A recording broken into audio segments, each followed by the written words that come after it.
Key West, Florida, 1931. A young woman lies dying in a hospital bed. Her lungs weakened, her body failing, and her dreams slowly fading away. Watching her from across the room is not her family, but an older man. A man not related to her, not married to her, not even someone she truly knew. His name was Carl Tanzler. But who is that woman? Welcome to Shadow Files. This would be one of the most chilling and twisted and disturbing love story you would ever know. An obsession so great that a person can't even let go of his lover, even after she died, even though she didn't love him back. A tale of obsession so extreme, it crossed the line between love and madness, between life and death. Chapter 1. Who was Carl Tanzler? To understand the obsession, we must first understand the man behind it. Carl Tanzler was born on February 8th, 1877, in Dresden, in Germany. As a child, he saw a woman in his dreams. She was beautiful and dark-haired. Over the years, this mysterious figure became etched in his mind. Her face, her hair, her presence, so vivid, so constant, that Carl Tanzler became convinced she was real. He came to believe this woman wasn't just a dream, but a prophecy. He was sure, absolutely sure, that one day he would find her, that he was meant to meet her and marry her. In early adulthood, Carl left Germany and traveled abroad, first to India, then to Australia, just before World War I erupted. But once war broke out, his life took a dramatic turn. As a German national in British-ruled Australia, he was arrested and placed in internment camps, allegedly for his own safety.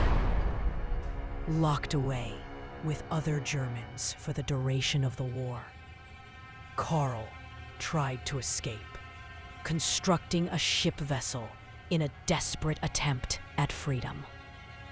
But he failed, and the war raged on. He was released, and he then went to Netherlands. After some time from Holland, he traveled back to Germany to reunite with his mother. Around 1920, he got married to a woman named Doris Ann Schaefer. But she wasn't the woman he saw in his dreams. They both had 2 daughters, from which one of the girls died at age 10. In 1926, they settled in Florida, where his sister was living. And shortly after arriving in Florida, he abandoned his wife and children, saying that his wife was not his true love. Then he moved to Key West, where he worked as a radiology technician at the U.S. Marine Hospital, using the name Count Carl von Cosel, and starting a new chapter of his life that would make him infamous. Chapter 2. Meeting the Woman. On April 22nd, 1930, he met a beautiful black-haired woman. Yes, the woman from his dreams. Her name was Maria Elena Milagro de Hoyos. She was 21 years old and was 32 years younger than him. She was suffering from tuberculosis and came to the hospital for treatment. Elena was married to a man named Louis Mesa, who left her shortly after she had a miscarriage. Though they were separated, they never divorced. At the hospital, Tanzler was assigned as the radiologist to oversee her case during this visit.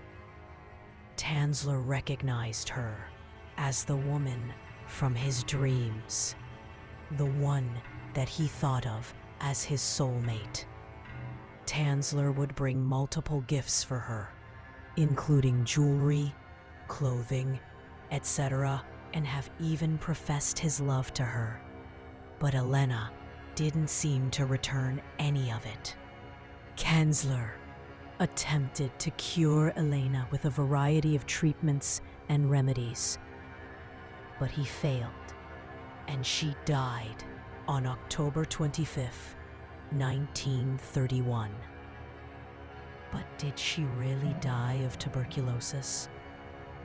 There were some evidence that said that Tanzler made her consume his golden elixir that reportedly contained 70% distilled water, 20% gold shavings, fruit flavoring, and just enough deadly poison to effect a slow death. Even it was reported that Elena suffered violent convulsions before her death, symptoms which match poisoning by aconite, also known as monkshood or wolfbane, a plant historically used as a deadly poison. A story suggests that Tanzler wrote a note saying, "She died because I gave this to her mercifully. I mixed the root of wolfsbane with aconite diluted. It was palatable, and my loved one departed this miserable world on October 25th, 1931. Suffer no more, sweet Elena. I have sent you to the angels with my golden elixir." But this note is not supported by any official records, nor there is any credible evidence that suggests her death was by poison. Investigations indicate she died of tuberculosis, and so her death remains a mystery. But she wasn't even at rest after her death, as Tanzler did something horrible with her corpse. Chapter 3. The Obsession. After the death of Elena, for most, that would have been the end of the story. But for Tanzler, it was only the beginning of something far more disturbing. With the permission of her family, Tanzler attended her funeral and even commissioned the construction of an above-ground mausoleum in the Key West Cemetery, which he visited almost every night. But then he did something that was beyond human mind. He removed her corpse from the mausoleum and took her to his home, as he believed, and also said that Elena's spirit would come to him when he sat at her grave, and she also told him to take her with him. He then attached her bones back with piano wires and made glass eyes.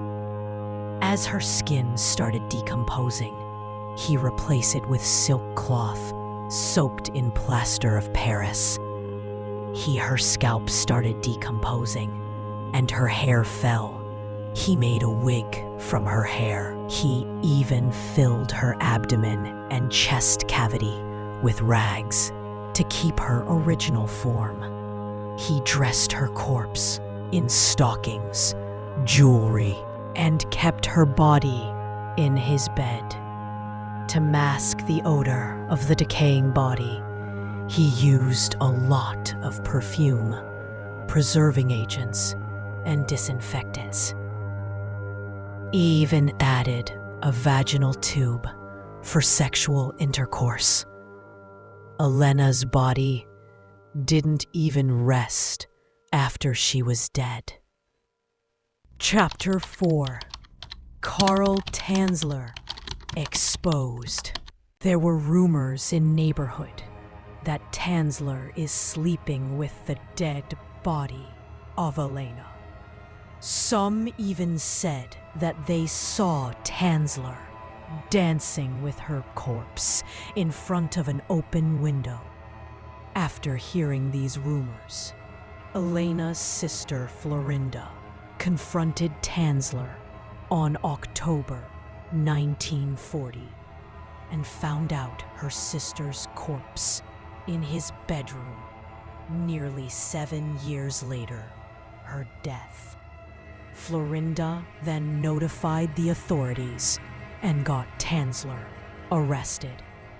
Carl was arrested and charged with wantonly and maliciously destroying a grave and removing a body without authorization, and was held in Monroe County Courthouse to answer. But the case was dropped, and he was released, and justice would never truly be served because too much time had passed. The statute of limitations had expired. Legally, he couldn't be punished. After the discovery, her body was put on display, and around 6,800 people came to view it. After that, her body was returned to Key West Cemetery and was buried in a secret location and an unmarked grave in attempt to prevent further tampering. Even the public response to this case was shocking, and majority were sympathetic towards him and viewed Tanzler as an eccentric romantic, even though during her autopsy in 1940, a vaginal tube was found in her body that allowed intercourse. People still sympathized Tanzler and not Elena, even though he didn't even let her rest after her death. But he didn't stop here, and he did another unimaginable thing. Chapter 5. His obsession continues. Tanzler didn't stop. He created a death mask and life-sized effigy of Elena and lived with her till his death at age of 75 on 3rd July 1952. And he was found in the arms of Elena's effigy. Some say that Tanzler switched the bodies, or Elena's remains were secretly returned to him. But still, there is no supported evidence of Tanzler getting Elena's remains. And so, this case still remains mystery.